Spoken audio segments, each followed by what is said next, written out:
Welcome to Private Banking Strategies Podcast with Vance, Lowe, and Seth Hicks, your secret weapon to protect your assets and never have to start over financially again. Vance and Seth help high net worth individuals, families, business owners, and investors structure an asset-protected, tax-free fortress for their families. Learn how to keep what you earn and use the velocity of money to create your own private banking system. Join us on this journey as we explore the secret strategies of the rich and political elite and help you take total control of your financial security. Now, on to the show. Hello and welcome to Private Banking Strategies with Vance, Lowe, and Seth Hicks.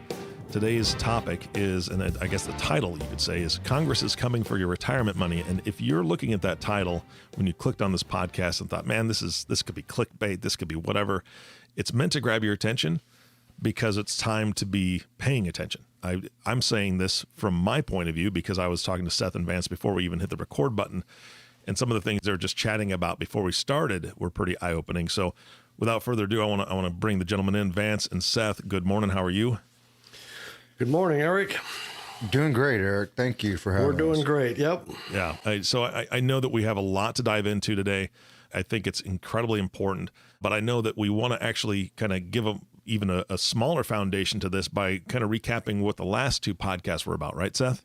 That's right. Yeah. In episode 17 and 18, we talked about why the audience should carefully consider dumping their 401ks and providing some of the alternative structuring that allows them complete liquidity and control over their money with no taxation. Mm-hmm.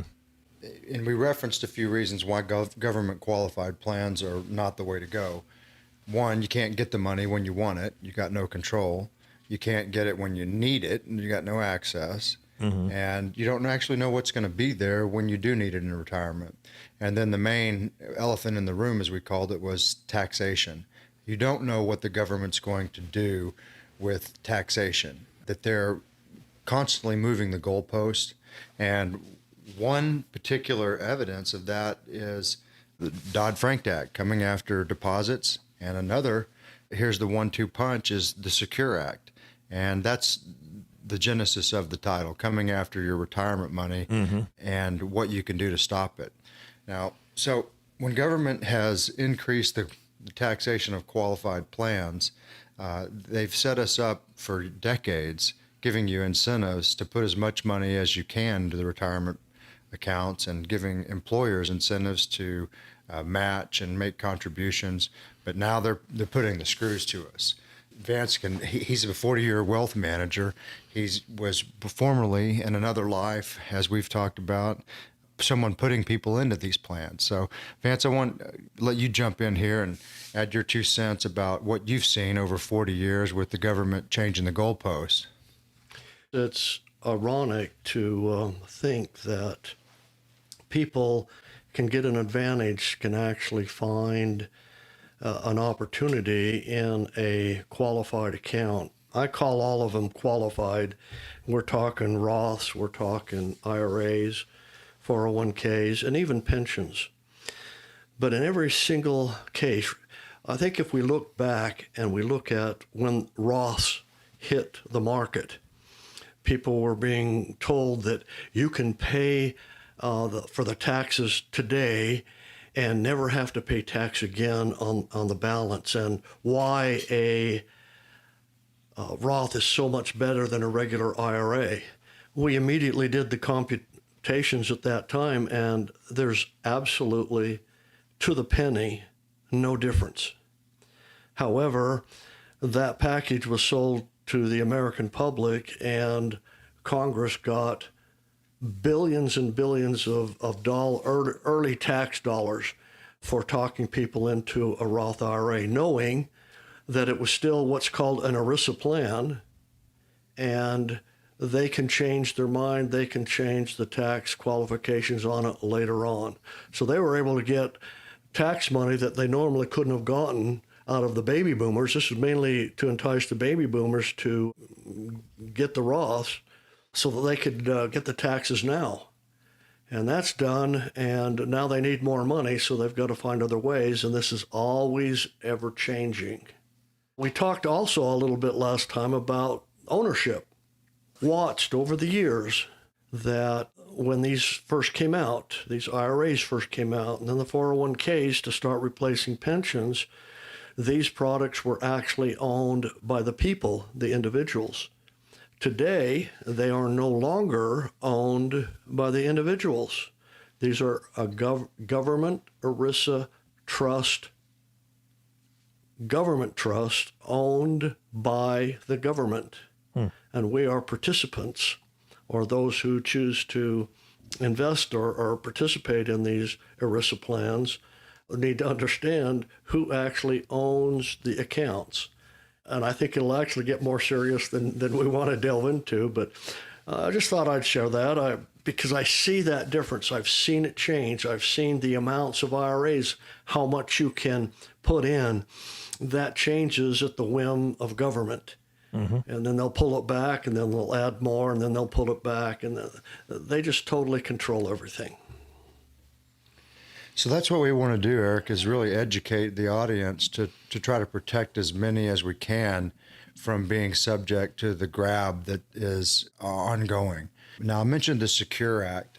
We really don't want to get lost in the weeds with that. You can research that. It's good bedtime reading, but the effect of the Secure Act is that they're coming to erode the $7 trillion of baby boomer nest eggs that have been stored up. And they're coming after it through taking from the heirs and limiting the ability to access that in the heirs.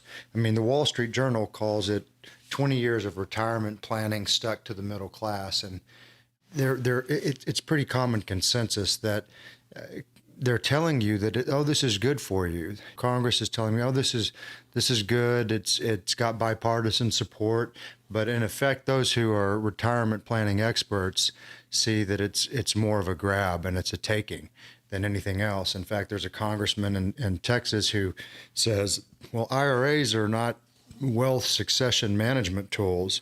And he's got support from other people on the other side of the aisle saying the exact same thing. Well, what is a wealth succession management tool? If you don't want what you've stored up and you're not able to give it to your heirs, if you don't use it in your retirement, then people aren't making the choice to give it to the government. That's not the point of it.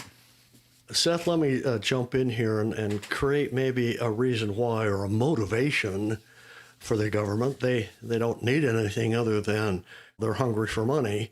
But I think what we need to understand here is this money that the baby boomers have, this $7 trillion, represents hard asset.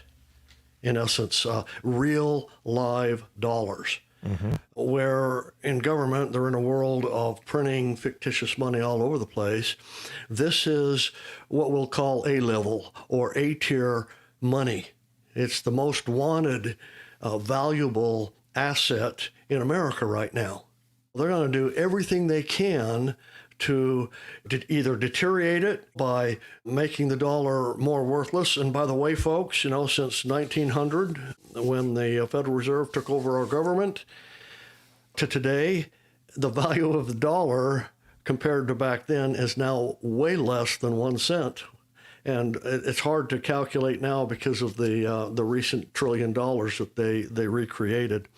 That's why they're after this money. It represents hard, real dollars, real assets that could make these people stay more independent and less less reliant on government. So just thought I'd show that. Yeah, and what that really means, Eric, is that the money that you've stored up in a government-sponsored retirement program is going to be more costly to control, more costly to use, and more costly to enjoy. And whatever is left over for the heirs ultimately will not be under their control and used to enjoy. Mm-hmm. And those restrictions are government serving. They don't serve you. They don't serve your wealth management plans. And they certainly don't serve your heirs. This is all really a function that we've addressed before, is the government printing money out of thin air. and someone having to pay the bill. And that's one of the reasons they're targeting the $7 trillion in baby boomer nest eggs. It's because they have something to take. Yeah. And so you've got about 75 million American baby boomers with 7 trillion in gold nest egg there. That's about a quarter of the country's population. That's the reason that it's in the crosshairs. Yeah. I think it's important. I know that you guys have resources, and I want to take a break here just for a minute. You've got resources on the website, and we've got a little just mid-roll here that we're going to shoot out that's going to tell you as a listener how you can get more information from the guys and how to contact them. Do you see yourself in that story? Do you feel like you are generating a lot of revenue but are not moving forward as fast as you would like? Are you ready for help? Please call Private Banking Strategies at 817-200-4777 or visit us at www.privatebankingstrategies.com. All right, we are back. Thank you so much for sticking with us. I actually have a question for Vance. Vance, why do you think the dollar has lost as much as it has over the last century? You mean, why is it less than a penny than what it used to be? I can't fathom that. Okay, here's why. Fractionalized banking is something that a lot of people don't understand and know. Every time a bank gets $1 into the bank, they get to multiply that dollar up to 10 times. We call that a 10 factor. So when they receive $1, they get to multiply another $9 so that they've got $10 to lend out. Where does that other $9 go or come from, Eric, do you think? Well, yeah, it comes from us. Well, actually, it comes from thin air. The dollar came from us. Okay. But in addition to the dollar that comes from us, they get to create money out of thin air. And it's called factoring. They have to keep a 10% reserve, and then they can lend out the remaining amount. And when another dollar comes in, they can do it over again. And the Federal Reserve regulates what that factor is from time to time. And in a zero earnings environment, which the government has held so long, and that's another topic which is absolutely devastating to us, that is the erosion. That is what causes inflation, because those actual dollars aren't there. It's what puts the banks at risk, because they have all this commitment out there in fictitious money. If there was a run on the bank, they have no way to back that up. Now, therefore, the Dodd-Frank Act came in to limit you and I. Just anyone could try today to go liquidate their account and ask for cash. They're not only going to be told no, they're going to be laughed at. You cannot close your account and take your money out of your account. As a matter of fact, all banks have a 6-month cooling off period. They could start today when you go in and ask for cash, turn around telling you no, but you can put your request in, and 6 months later, we'll give you X amount of your cash. Those are rules and regulations that each one of us agree to every time we look at our check statements or anything that we renew with banks. So over time, and especially the printing of money, which is, again, money from thin air, the Federal Reserve always lends money to our federal government for all these programs, and it comes from thin air, and it erodes the real dollar. And that's why gold is all the way to where it is now. Seth, what is gold today? Do you know? It's around $1,200. Okay. So our dollars actually should be worth $1,200 today. That's the difference. That's why they had to tear it off of the gold standard. I think a lot of us understand that, Nixon took us off the gold standard. Darkest day of our country. When that happens, because now they get to just do what they're doing and not be accountable for it. That's one of the biggest problems we face today, is the untethered spending of government. Remember, Eric, it wasn't so long ago that we were all appalled that the deficit got into the $1 billion. Mm-hmm. Then it was 50 billion. Within 5 short years later, it went into the trillions, and now you can hardly even find out what the spending budget is, but they were talking and complaining and all of that because they wanted all these other things, and it was going to cost trillions and trillions of dollars. There's no money out there to support it. We're way over our production. The gross production of America can't even come close now to, our debt or the interest on the debt. So there'll be a time when we have to pay for it, and government answer is right now. So the reason I pointed this picture out, guys and folks, is that this is why they want your money. This is why we're trying to ring this bell today, is because they need this money from you. This is real money, and they want it. And you've got to figure out a way, and we're going to help you, show you ways to move this money from qualified to non-qualified. I know that was a long narration here, but I thought it was important to do.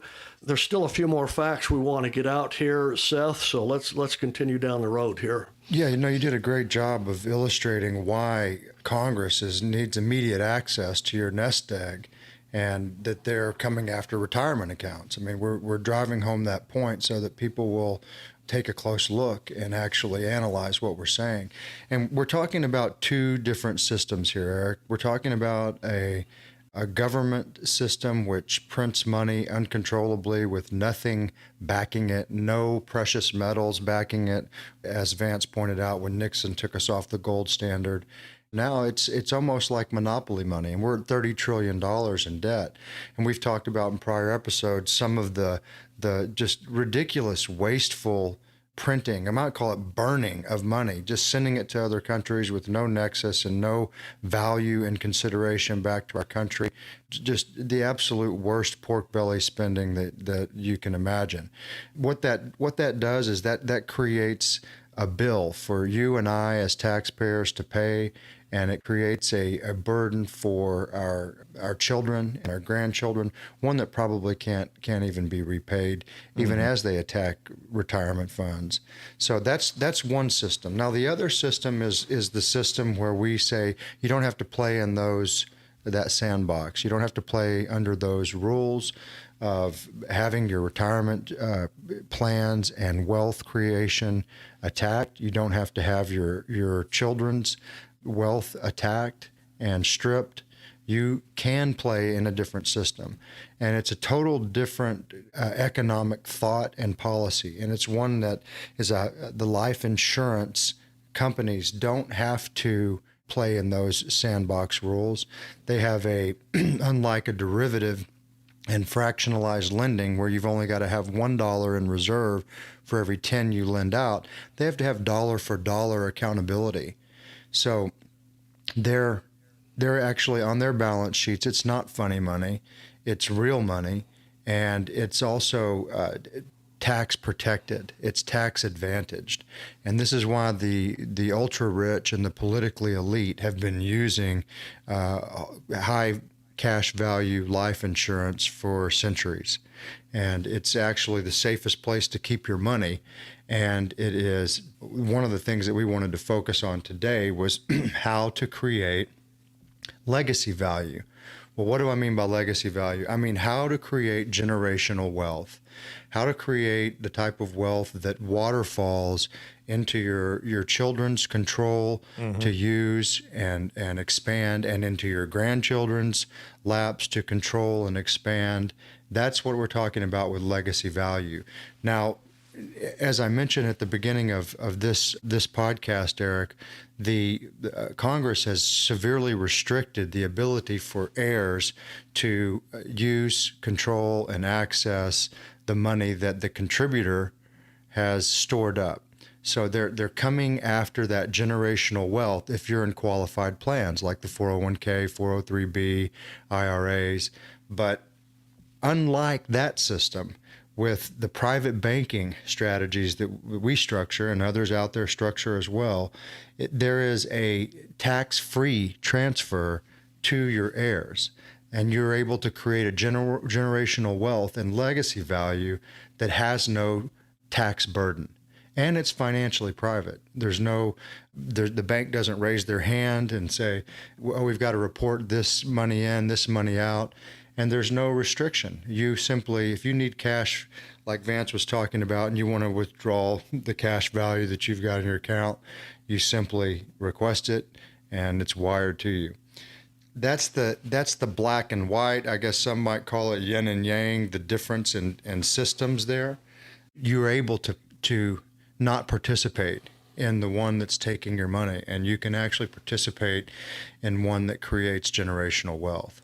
Yeah, and I know that today was really presenting some of the issues, and you backed it up with the article of the Wall Street Journal, some quotes from congressmen, and kind of really showing what their thought process is, and what obviously what they're after, but it just reminds me of an old story, about a snake, how a snake will eat prey a lot of times from the feet, right? From the feet forward, the rear feet of an animal. And it's almost as though the animal being eaten doesn't know what's going on, because its rear feet are in the snake's mouth first, and it's not that uncomfortable. A little bit of panic, but then they settle in a little bit, and then the snake moves up a little farther. Until they're swallowed whole, right? And that's the end of the tunnel gets very dark at that point. But that's kind of what it feels like with the changes. You mentioned the Secure Act, and we didn't want to jump into that. But the little things that the government has been doing to change the rules on us, move the goalposts, as you say, it's all evident. This isn't conjecture. This isn't conspiracy. You can see those changes that they've made, and that they have control over making changes in the future. So I know that this was incredibly important to get this podcast out there, but we don't want to leave the audience with gloom and doom.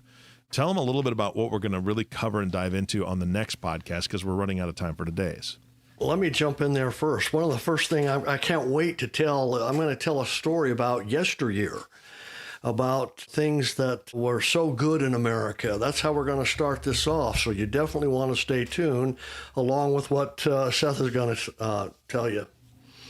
Yeah, we're going to focus on a pillar that we haven't focused much on in prior episodes, and that's pillar number 7 of private banking strategies, which is legacy value. Mm-hmm. Legacy value and generational wealth creation, which a fundamental principle of that is being able to transfer your wealth tax-free to your heirs. And that is absolutely possible and completely achievable. We focused on asset protection, tax-free growth, and financial privacy, the velocity of money, and never going backwards with your investment in this concept, and being able to access your funds. But we haven't focused on legacy value. And this is really, Eric, one of our primary motivations for a lot of our clients, especially those who are wealthy and they have children and they have grandchildren, and they want to create and preserve wealth in their family. So we're going to show you how to do that. We're going to give you some examples, give you some stories of how not to do it, and how some stories of how to do it. Mm-hmm. So we're excited about sharing that with our audience in the next episode. All right. Well, I can't wait. Seth, Vance, thank you so much for all the information today. It's again, these aren't scare tactics. You're just here to educate. And I appreciate that. And I'm getting an education every time I meet with you. So thank you for that. And of course, our last thank you goes to you, the listening audience. Thank you so much for tuning in and listening to the Private Banking Strategies podcast with Vance Lowe and Seth Hicks. If you have not subscribed to the podcast yet, please click the subscribe now button below. This way, when Vance and Seth come out with a new podcast, it'll show up directly on your listening device. This makes it really easy to share these podcasts with your friends and family. Again, thank you so much for listening today. For everyone at Private Banking Strategies, this is Eric Johnson reminding you to live your best day every day. And we'll see you next time. Did that story feel like it was about you? Do you feel you should be making more progress toward your financial goals? Do you feel stuck? Let us help you get unstuck. Are you ready to take action and get your own private bank? Please call Private Banking Strategies at 817-200-4777 or visit us at www.privatebankingstrategies.com. Thank you for listening to the Private Banking Strategies podcast. Click the subscribe button below to be notified when new episodes become available.